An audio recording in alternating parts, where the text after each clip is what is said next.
पुष्परत्न साहित्य समूह Nashik, Gandhi peace foundation Nepal आणि image international online research centre Bharat यांच्या संयुक्त विद्यमानाने आंतरराष्ट्रीय पुरस्कार सोहळा 26 डिसेंबर 2023 रोजी काठमांडू, नेपाळ येथील त्रिभुवन विद्यापीठामध्ये पार पडला।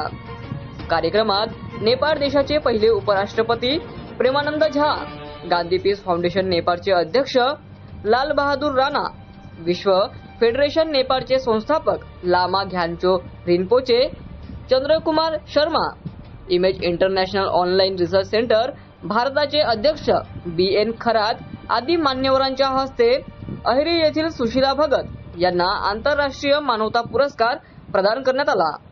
कार्यक्रमाचे आयोजन प्राध्यापक डॉक्टर आनंद आहिरे यांनी केले। संचालन मनीषा कापुरे यांनी केले।